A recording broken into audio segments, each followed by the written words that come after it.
Après la mort soudaine de leur père milliardaire, Mina et Lena, sœurs jumelles identiques, ont cru que le pire était derrière elles. Mais le mal ne faisait que commencer. Alors qu'elles se préparaient à entrer à l'université, leur oncle, avide et cupide, déterminé à s'emparer du vaste empire bâti par leur père, a empoisonné de sang-froid leur mère bien-aimée. Ensuite, il a jeté les jumelles en deuil hors de leur propre manoir, leur lançant des paroles cruelles, « Vous n'avez pas votre place ici, bande de bâtardes ». Sans rien d'autre que la présence l'une de l'autre, les jumelles ont affronté seules un monde brutal, avec une seule bourse pour toutes deux. Mina a pris une décision déchirante, elle a abandonné ses rêves et est partie au village pour devenir agricultrice. Elle peinait sous le soleil, pieds nus dans la terre, envoyant chaque centime qu'elle gagnait pour aider Lena à poursuivre ses études. « Tu seras notre avenir », disait-elle toujours. Les années ont passé. Lena a travaillé dur, alimentée par le sacrifice de sa sœur.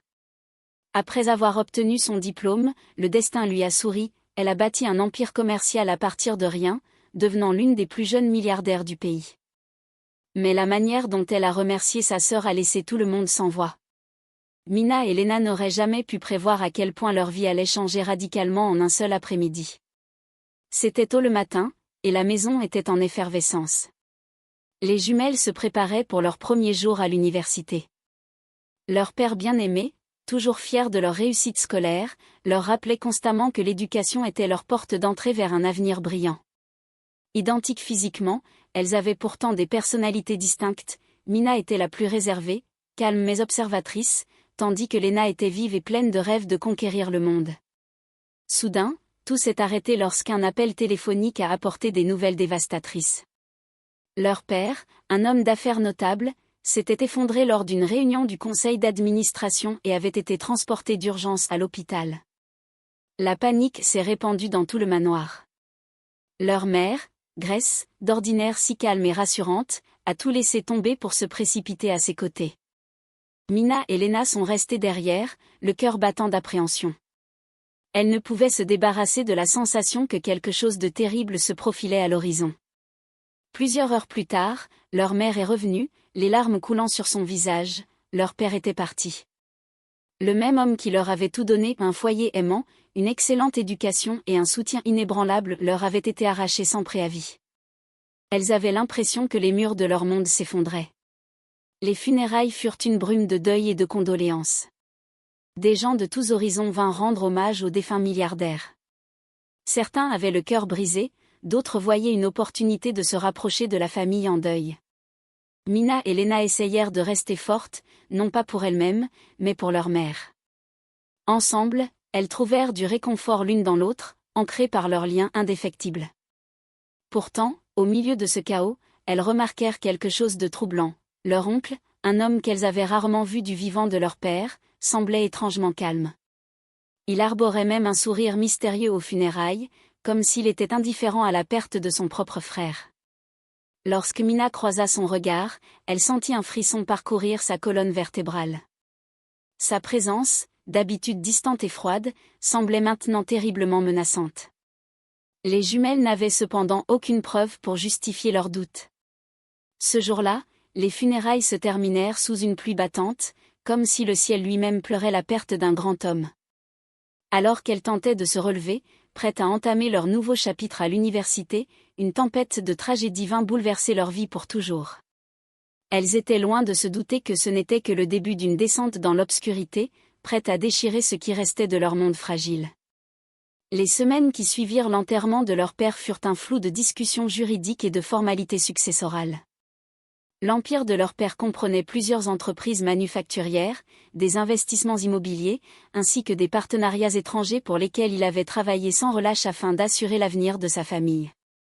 Tout le monde supposait que ces biens seraient transférés sans encombre à sa veuve et à ses filles. Mais sous la surface, un sombre complot se dessinait.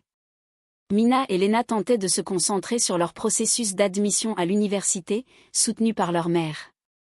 Les jumelles avaient planifié de s'inscrire ensemble dans le même établissement pour des études de commerce, honorant ainsi l'héritage de leur père. Leur rêve était de diriger l'empire familial en tant que front uni, tout en poursuivant les projets philanthropiques chers à leur père. Mais les intentions de leur oncle Dominique devinrent rapidement évidentes. Il insista pour s'occuper des documents juridiques, affirmant qu'il était le seul parent masculin proche et qu'il était de son devoir de les guider. Au début, les jumelles crurent à sa responsabilité sincère, mais des incidents troublants commencèrent à s'accumuler. Des documents importants disparurent sans explication, et le personnel de maison commença à traiter leur oncle comme s'il était le nouveau maître des lieux. Leur mère, Grace, semblait visiblement mal à l'aise chaque fois qu'elle croisait le chemin de Dominique. Elle confia à ses filles qu'elle ressentait une tension inquiétante autour de lui, mais préféra garder ses préoccupations pour elle de peur de provoquer une rupture familiale. Le jour fatidique arriva où devait avoir lieu la lecture finale du testament. Mina et Lena furent impatientes d'entendre les dernières paroles de leur père, documentées sur le papier qu'elles espéraient retrouver. Elles recherchaient du réconfort ou des conseils. Au lieu de cela, elles reçurent un choc terrible. Presque chaque part importante et chaque actif crucial avait été alloué d'une manière qui permettait à l'oncle Dominique d'exercer un contrôle injustifié sur leur héritage. Les jumelles étaient perplexes, car elles savaient que leur père ne les aurait jamais laissées ainsi, vulnérables.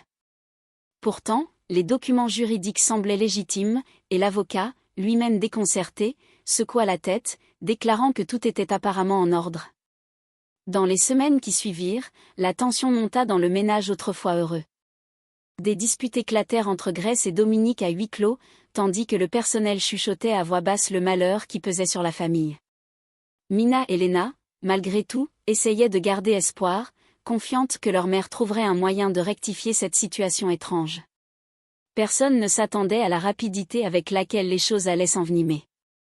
Le comportement de Dominique passa de l'arrogance tranquille à l'hostilité ouverte. Il commença à menacer quiconque remettait en question son autorité. La famille, autrefois très unie, s'effondra sous le poids de la suspicion. Et, caché en arrière-plan, un mal encore plus grand se préparait, prêt à frapper avec une force impitoyable et à bouleverser une fois de plus la vie des jumelles. Chaque jour qui passait, la cupidité de Dominique devenait plus apparente, il affichait un mépris non dissimulé envers Grace et les jumelles. Au lieu de saluer poliment sa belle-sœur et ses nièces, il les regardait désormais avec des yeux froids et calculateurs. Le personnel murmura qu'il s'était peut-être engagé dans des transactions douteuses par le passé. Des rumeurs circulaient selon lesquelles Dominique avait de lourdes dettes à régler et que prendre le contrôle de l'empire familial était un acte désespéré pour éviter la ruine financière. Pendant ce temps, Grace s'efforçait de maintenir une normalité apparente dans la maison. Elle insista pour que la famille partage des repas ensemble dans la grande salle à manger, espérant que la bonté adoucirait le caractère amer de Dominique. Mais un soir, alors qu'un dîner tranquille avait lieu, Dominique laissa échapper un commentaire menaçant sur la fragilité de la vie. Le ton sinistre de sa voix résonna dans l'air. Lena jeta un regard alarmé à Mina, et les jumelles échangèrent des regards inquiets. La tension semblait s'enrouler autour de la famille comme un python étouffant tout espoir de paix. En même temps, les jumelles étaient aux prises avec leurs propres angoisses concernant leurs admissions à l'université. Elles avaient rêvé d'assister aux cours ensemble, de se soutenir mutuellement alors qu'elles entamaient ce nouveau chapitre de leur vie. Souvent, elles se parlaient tard dans la nuit, dans la chambre de Mina, se rassurant mutuellement que les véritables souhaits de leur père finiraient par l'emporter si elles restaient unies. Elles croyaient qu'elles pouvaient préserver l'héritage de leur père. Cependant, sous l'attitude calme de Mina, la colère bouillonnait, elle ne comprenait pas comment Dominique pouvait être si sans cœur, surtout après la perte de son propre frère. Lena, quant à elle, avait du mal à se concentrer pour ses examens d'entrée, hantée par la peur de ce que Dominique pourrait faire ensuite. Elle s'inquiétait également pour leur mère, qui semblait dépérir de jour en jour sous le poids des menaces. Un matin, le personnel surprit Dominique dans l'ancien bureau de son défunt frère. Il fouillait sans vergogne dans des lettres personnelles et des photographies, sans la moindre permission. Confronté par le personnel, il rétorqua avec un ricanement qu'il était désormais l'homme de la maison, et qu'il avait tout à fait le droit de savoir quels secrets pouvaient se cacher dans ses tiroirs. Intimidé par sa démonstration brutale de pouvoir, le personnel se retira. Grace ferma la porte derrière lui, les larmes aux yeux. À cet instant, l'espoir que Dominique puisse se réconcilier avec la famille s'évanouit complètement. Les graines de haine avaient pris racine, annonçant une récolte empoisonnée. Personne dans la famille ne réalisait à quel point ils étaient proches d'une tragédie inimaginable. Une soirée orageuse, alors que les jumelles finalisaient leur demande d'admission à l'université, le désastre frappa à nouveau. Grace se plaignait depuis le matin de maux de tête et de nausées persistantes. Mina et Lena, inquiètes, l'exhortèrent à consulter un médecin. Elle repoussa leurs inquiétudes, attribuant son malaise au stress et au manque de sommeil. Déterminée à maintenir une apparence de normalité, elle insista pour préparer le dîner elle-même. L'oncle Dominique était en voyage d'affaires ou du moins, prétendait-il. La maison était calme, sauf pour le tonnerre grondant à l'extérieur. Le dîner fut simple, un bouillon, du pain et du thé. Après le repas, les jumelles se retirèrent dans leur chambre, plongées dans les livres et les lettres qu'elles avaient préparées pour les comités de bourse. Soudain, un cri perçant résonna dans les couloirs. Les jumelles reconnurent instantanément la voix de leur mère. En se précipitant vers le salon, elles trouvèrent Grace effondrée, à bout de souffle, sa peau moite et ses yeux écarquillés de terreur. Mina appela à l'aide tandis que Lena berçait la tête de leur mère, la suppliant de tenir bon. Le personnel se hâta d'appeler les services d'urgence, mais chaque seconde semblait éternelle. Les ambulanciers arrivèrent trop tard. Dans un moment déchirant, Grace agrippa les mains de ses filles, leur lança un regard triste et rendit son dernier souffle. Le choc se propagea dans toute la maison. Les jumelles avaient à peine eu le temps de digérer la perte de leur père, et maintenant leur mère leur avait été arrachée. Le chagrin les écrasa, les plongeant dans un désespoir qu'elles n'avaient jamais connu. Mais la dévastation ne s'est pas arrêtée après le décès. Le lendemain de la mort de Grace, l'oncle Dominique est revenu, accompagné d'une équipe de gardes de sécurité. Dès qu'il mit le pied dans le manoir, son expression était sombre et courroucée. Il n'a pas présenté ses condoléances, ni semblé se soucier du fait que sa belle-sœur venait tout juste d'être enterrée. Au lieu de cela, il aboya des ordres, les jumelles devaient partir immédiatement. « Vous les bâtardes, vous n'avez pas votre place ici », cracha-t-il avec venin, en les pointant vers la porte. Des larmes coulèrent sur le visage de Lena alors qu'elle le suppliait de faire preuve de compassion. Mina, à ses côtés, resta résolue malgré la cruauté à laquelle elle faisait face. Mais la nouvelle fut définitive. Accrochant ce qu'elles purent rassembler comme affaires, elles furent forcées de quitter le manoir. Les grandes portes de ce qui avait autrefois été leur havre de paix se refermèrent derrière elles. En quelques semaines seulement, elles étaient passées d'une vie de confort et d'amour à un monde d'incertitude et de peur, ayant perdu leurs parents, leur maison et toute trace de sécurité. Dans ce moment désespéré, elles se jurèrent de s'accrocher l'une à l'autre. Peu importe la tempête qui les attendait, elles l'affronteraient ensemble. La nuit était tombée lorsqu'elles se retrouvèrent à errer dans les rues, sans nulle part où aller.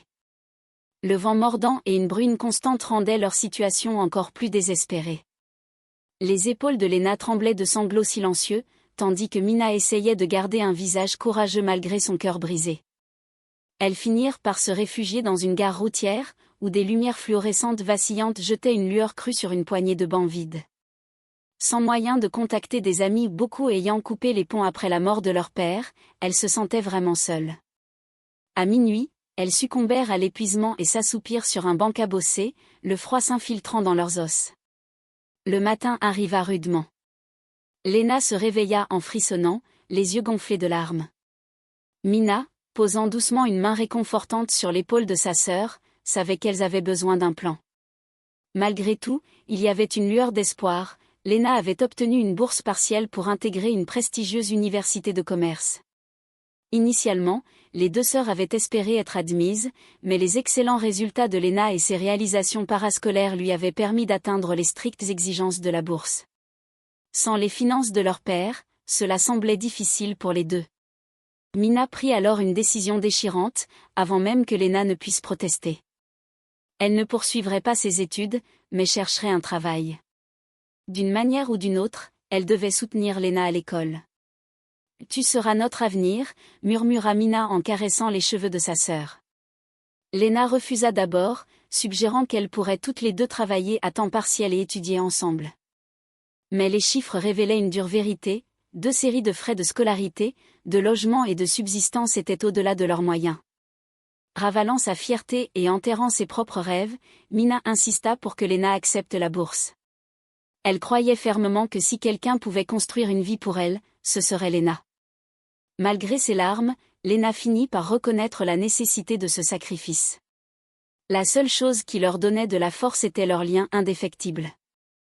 Le jour même, elles apprirent l'existence d'un petit village agricole à quelques heures de bus.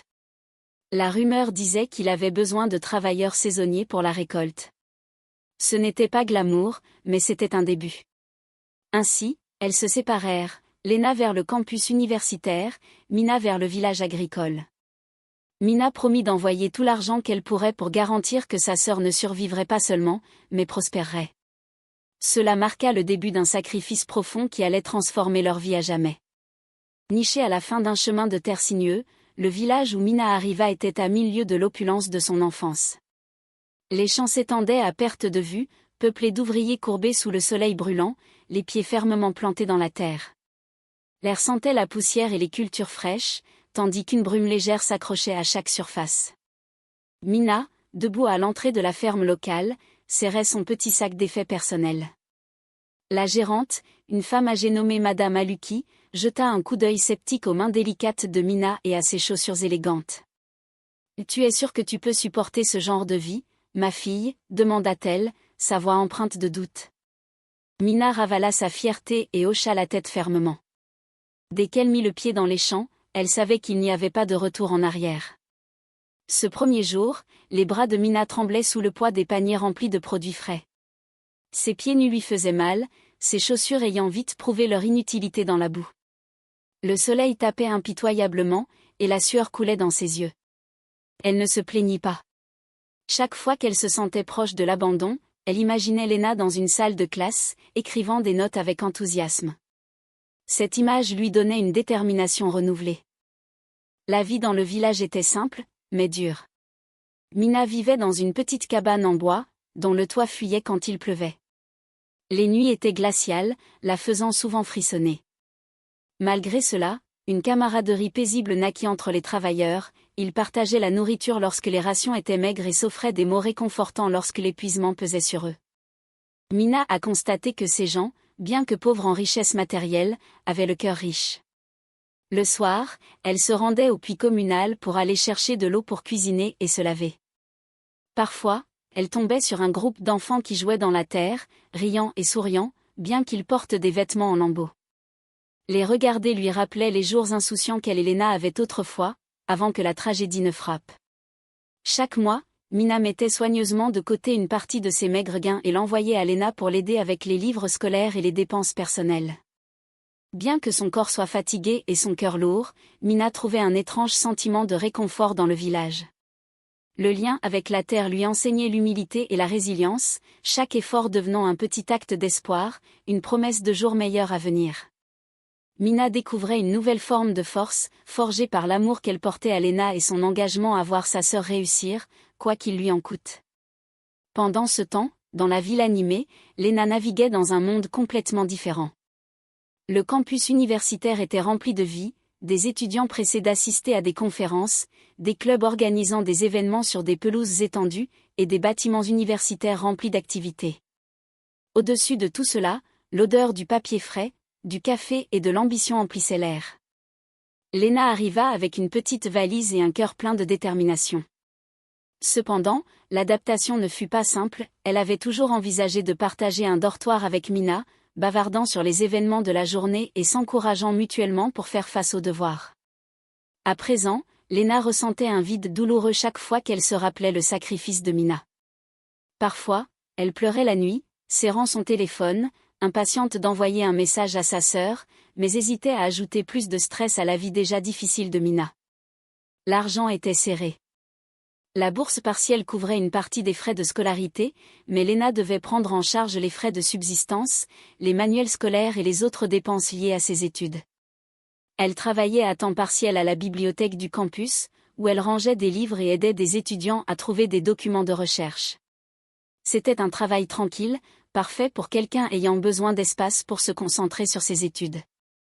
Léna économisait chaque centime qu'elle pouvait, ajoutant à l'argent que Mina envoyait chaque mois. Lorsqu'une crise financière survenait, comme la nécessité d'acheter un nouvel ordinateur portable pour ses cours, Mina parvenait à envoyer juste assez pour couvrir les coûts, même si cela signifiait qu'elle ne mangeait qu'un seul repas par jour. Léna absorbait les connaissances comme une éponge, fascinée par des cours allant de la finance internationale à l'entrepreneuriat. Ses professeurs remarquaient son intelligence et son dynamisme, la félicitant pour ses résultats aux examens et son engagement dans les discussions en classe. Cependant, voir d'autres étudiants se plaindre de désagréments mineurs faisait souvent réfléchir Léna sur son propre parcours. Elle savait à quel point elle avait de la chance d'avoir l'opportunité d'étudier, malgré les tragédies récentes. La vie sociale de Léna était également difficile. Bien qu'elle soit invitée à des fêtes ou des rassemblements par quelques pairs, elle refusait souvent, se sentant trop coupable de s'amuser pendant que Mina travaillait durement dans les champs. Toutefois, Léna trouva du réconfort auprès d'un petit cercle d'amis qui admiraient sa ténacité. Lorsqu'il lui posait des questions sur sa famille, elle changeait de sujet ou répondait vaguement, n'étant pas encore prête à partager les détails douloureux de la mort de ses parents et de la cruauté de son oncle. Au fil du temps, Léna se fit remarquer pour son sens aigu des affaires. Un de ses professeurs l'invita à rejoindre un programme d'incubateur de start-up pour les étudiants prometteurs. Léna accepta, se rappelant les paroles de Mina, « Tu seras notre avenir ». Ces mots alimentaient chaque instant de sa journée, où elle semait les graines de succès, bien que la route soit solitaire et difficile. Il était évident qu'elle était sur le chemin de quelque chose d'extraordinaire.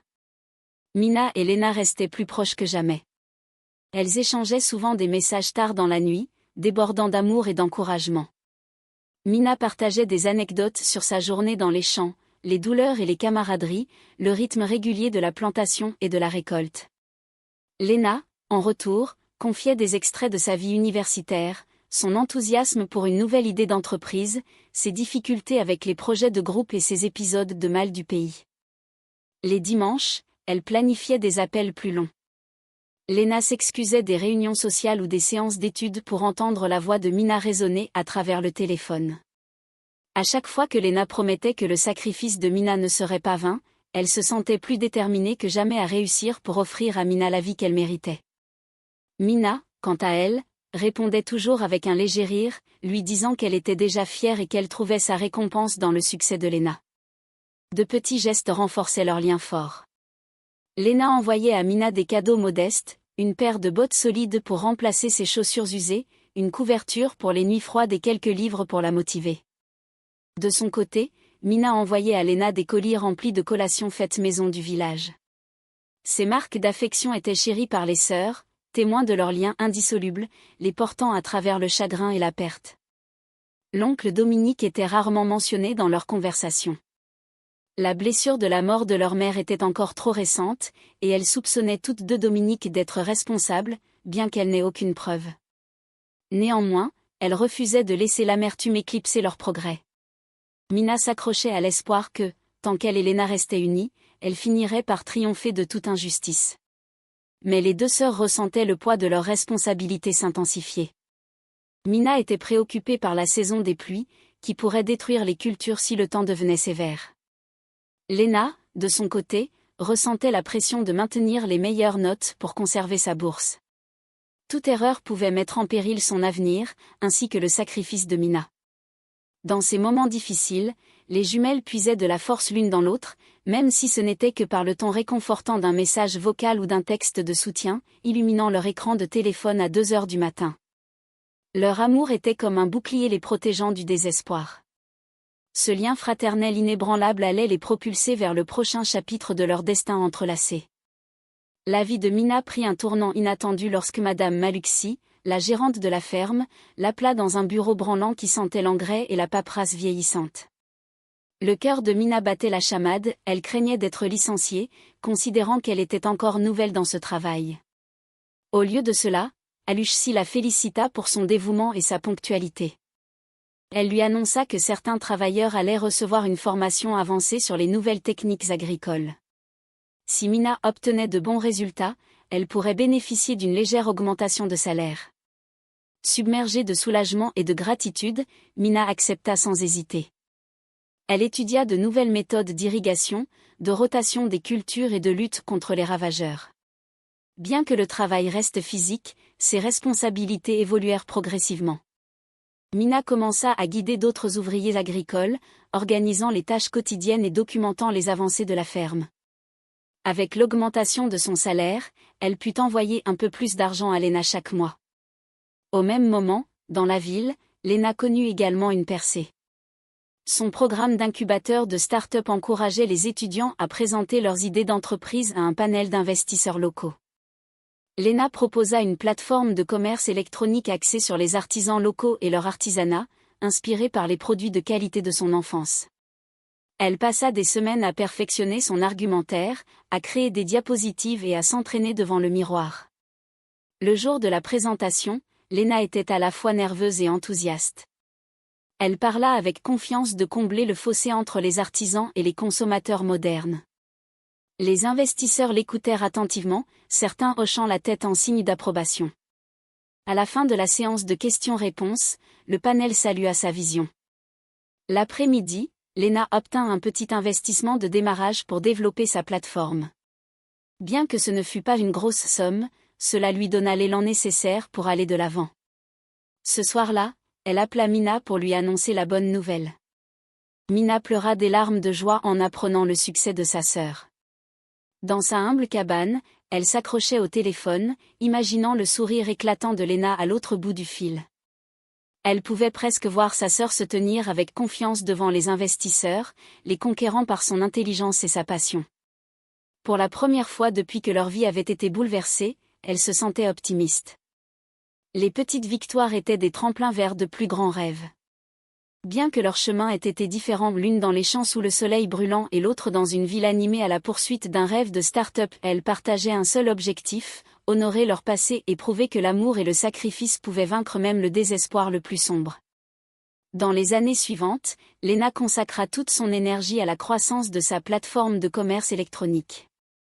L'équilibre entre les cours, le travail à temps partiel et son entreprise naissante était exténuant, mais sa détermination ne faiblit jamais. Elle recruta une petite équipe de camarades de classe qui croyaient en sa vision. En promettant des actions dans l'entreprise, elle les encouragea à contribuer à sa réussite. Ensemble, ils passèrent de longues nuits dans la bibliothèque du campus ou dans des espaces de coworking partagés pour peaufiner le code, concevoir du matériel promotionnel et élaborer des stratégies de marché. La plateforme fut officiellement lancée un matin d'automne. Les mains de Lena tremblaient lorsqu'elle cliqua pour que le site soit mis en ligne. En quelques heures, les premières commandes arrivèrent, et à la fin de la semaine, la nouvelle se propagea parmi la communauté des artisans. Certains d'entre eux, qui n'avaient jamais vendu leurs articles au-delà de leur région immédiate, virent le potentiel des commandes sur la plateforme de Lena. Lena et son équipe durent se démener pour gérer le soutien à la clientèle et la logistique.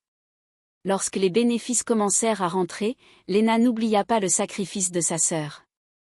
Elle envoya des sommes d'argent plus importantes à Mina, l'encourageant à investir dans un petit lopin de terre ou à louer un meilleur logement. Mais Mina refusa poliment toute amélioration de son style de vie, choisissant de rester près des ouvriers agricoles qui étaient devenus ses amis. Sa priorité était de voir Lena réussir. Pendant ce temps, Mina utilisa son temps libre pour en apprendre davantage sur la technologie des cultures, espérant pouvoir un jour fusionner ses nouvelles connaissances agricoles avec le sens des affaires de Lena. Malgré son environnement modeste, le rôle de Mina à la ferme s'élargit. Elle introduisit des systèmes d'irrigation rentables, augmentant ainsi le rendement de la ferme. Sa réputation de travail honnête et efficace grandit, et bientôt d'autres fermes commencèrent à consulter Mina pour obtenir des conseils. Bien qu'elle n'ait pas de formation formelle, l'expertise de Mina était le fruit d'une expérience pratique et d'heures passées à chercher des solutions à chaque instant libre. Dans la ville, la plateforme de Lena devint rapidement un nom familier parmi les amateurs d'artisanat. Des artisans auparavant négligés commencèrent à l'appeler, impatients de rejoindre son entreprise en pleine expansion. Lena négociait férocement, appliquant les leçons apprises dans ses cours de commerce. Elle n'acceptait que les accords en accord avec son éthique, insistant sur des normes équitables pour les artisans, en hommage à ses racines villageoises. Ainsi, les graines de l'empire de Lena furent semées. Elle était sur le point de devenir l'une des plus jeunes magnates du pays. Bien que, pour le monde extérieur, cela puisse sembler être une ascension fulgurante, Lena savait que le voyage était loin d'être terminé. Chaque jour, elle se rapprochait un peu plus de la promesse qu'elle avait faite à Mina. Construire un avenir digne de l'amour et des sacrifices qui avaient pavé son chemin. Pendant ce temps, Mina, dans la mi-vingtaine, était devenue une figure légendaire dans la communauté agricole. Bien qu'elle ne soit pas riche, son expertise dans les pratiques agricoles modernes apporta des améliorations constantes partout où elle intervenait. De l'autre côté de l'échiquier économique, Lena était désormais reconnue comme une entrepreneuse astucieuse. Sa plateforme de commerce électronique s'était transformée en un conglomérat composé de boutiques en ligne spécialisées, de services de conseil et de partenariats logistiques. Après avoir obtenu son diplôme en tête de sa classe, Lena s'était imposée comme un nom respecté dans les cercles d'affaires. Enfin, après tout ce temps, les sœurs planifièrent une réunion. Lena insista pour organiser un week-end spécial et fit voler Mina vers la ville. Lorsque la voiture s'arrêta devant un immeuble de bureaux élégants, Mina descendit, se sentant partagée entre crainte et appréhension.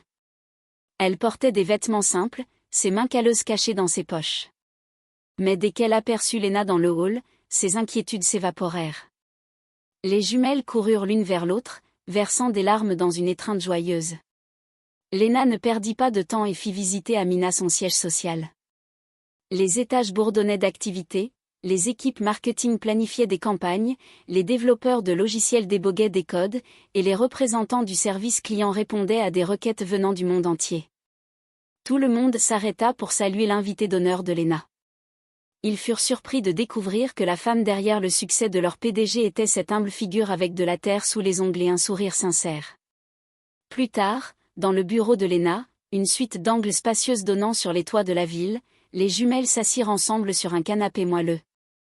Lena ouvrit son ordinateur portable pour montrer à Mina les chiffres de ventes impressionnants et des potentielles fusions à venir. Bouleversée, Mina ne pouvait qu'admirer et féliciter sa sœur. Elle se souvenait du jour où elle avait dit à Lena « Tu seras notre avenir » et réalisa que Lena avait non seulement accompli ce rêve, mais l'avait largement surpassé. Ce soir-là, Lena organisa un petit rassemblement pour les membres de son équipe de confiance, de vieux amis, et quelques partenaires de l'industrie. Lors de cet événement, elle présenta Mina à tout le monde, louant sa sœur comme le véritable moteur de son succès. Entre toasts et récits partagés, Mina fut touchée par la gentillesse et le respect qu'on lui témoignait, un contraste saisissant avec les trahisons qu'elles avaient vécues sous leur oncle. Dans les jours qui suivirent, Lena emmena Mina visiter plusieurs entreprises de son groupe.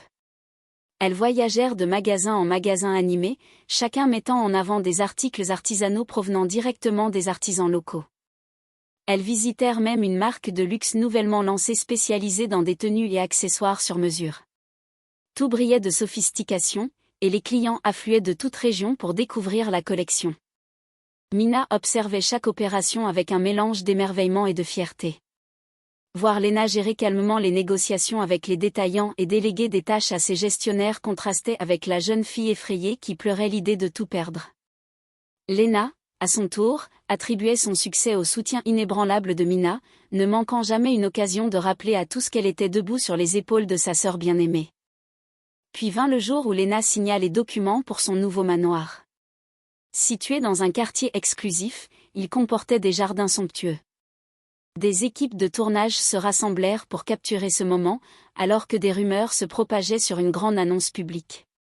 Des journalistes, des analystes d'affaires et des spectateurs curieux regardaient attentivement. Mina se tenait calmement aux côtés de Lena, sans comprendre pleinement la raison de toute cette agitation. Lorsque le dernier coup de plume rencontra le papier, Lena s'avança pour faire face à la foule de caméras. Sa voix, pleine d'excitation et de gravité, résonna « Je veux dédier chaque succès, chaque magasin, chaque accomplissement à quelqu'un de très spécial. » Elle tendit la main pour saisir celle de Mina.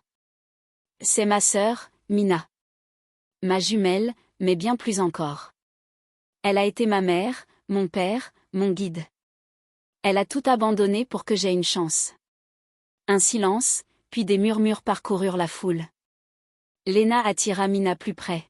« À partir d'aujourd'hui, tous mes biens, ce manoir, mes actions de la société, même ma chaîne de magasins, porteront son nom. » Les larmes aux yeux, Lena conclut « J'aurais pu construire cet empire. Mais c'est elle qui le mérite vraiment. Elle est l'épine dorsale de tout ce que j'ai accompli. » Mina tenta de trouver les mots, mais elle ne put qu'esquisser un sourire en larmes. Les journalistes capturèrent cette émotion brute, la diffusant en direct pour que le monde entier puisse la voir. En cet instant a coupé le souffle, le chagrin, les sacrifices et la détermination implacable qui avaient façonné leur vie se réunirent en un seul et magnifique acte de gratitude. Le pouvoir de la sororité brillait plus que n'importe quel diamant. Même les spectateurs et journalistes aguerris essuyaient des larmes de leurs joues. La nouvelle de l'acte extraordinaire de Léna se répandit comme une traînée de poudre. Les médias sociaux bourdonnaient d'admiration et de curiosité, une jeune magnate remet tout à sa sœur jumelle. Des talk-shows invitèrent Léna et Mina à parler du pouvoir du sacrifice et des liens familiaux. Le duo refusa gracieusement la plupart des invitations, privilégiant leur vie privée. Cependant, elles acceptèrent quelques apparitions dans des programmes réputés, espérant que leur histoire pourrait inspirer d'autres personnes confrontées à des difficultés. Lors de ces entretiens, Léna parla franchement des années que Mina avait passées à travailler dans les fermes, lui envoyant chaque pièce qu'elle gagnait. Elle évoqua le chagrin de la perte de leurs deux parents coup sur coup et l'expulsion cruelle orchestrée par leur oncle. Un amour sincère émanait des deux femmes lorsqu'elles décrivaient leur voyage commun. Naturellement, tout le monde ne réagit pas avec bienveillance. Certains critiques les accusèrent de mettre en scène un coup de publicité, arguant que personne ne céderait une entreprise d'1 milliard de dollars. D'autres déterrèrent les controverses passées de leur famille, questionnant la gestion de la succession de leur père. En réponse, Léna resta ferme, expliquant qu'elle et Mina avaient reconstruit leur fortune à partir de zéro, sans compter sur un quelconque héritage familial. Leur histoire était un livre ouvert, marqué par la résilience et non par la tromperie. Au milieu de cette frénésie médiatique, les jumelles se concentrèrent sur la consolidation de la transmission des actifs. Mina, hésitante au début, se sentait indigne de contrôler un empire si vaste. Elle n'avait aucune formation commerciale formelle et se sentait bien plus à l'aise parmi les agriculteurs et les cultures. Mais Léna la rassurait à chaque instant, lui rappelant que la propriété officielle n'était qu'un symbole.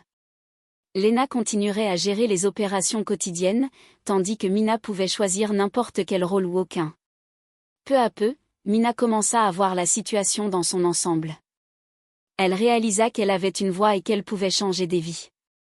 Gardant les terres agricoles près de son cœur, elle envisagea de combler le fossé entre les communautés rurales et le commerce moderne. Elle parla avec Léna de l'expansion des opérations d'une manière qui permettrait aux agriculteurs locaux d'adopter des pratiques plus éthiques et durables. À travers toute l'attention des médias, le message central resta inchangé. L'amour, le sacrifice et des liens familiaux indissolubles avaient triomphé dans un monde souvent guidé par l'intérêt personnel. Deux sœurs se tenaient côte à côte, prouvant que la dévotion authentique pouvait transcender même la trahison la plus sombre.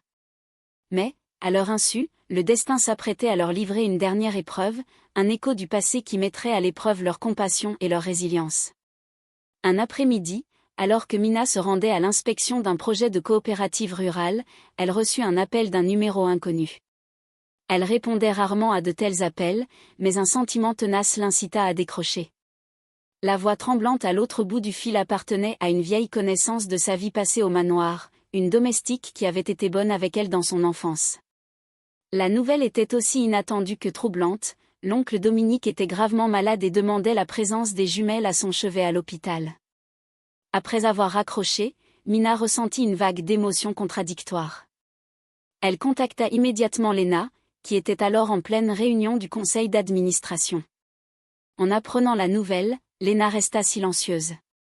L'homme qui avait déchiré leur famille, causé la mort de leur mère et les avait jetés à la rue comme des intruses sans valeur, était maintenant mourant.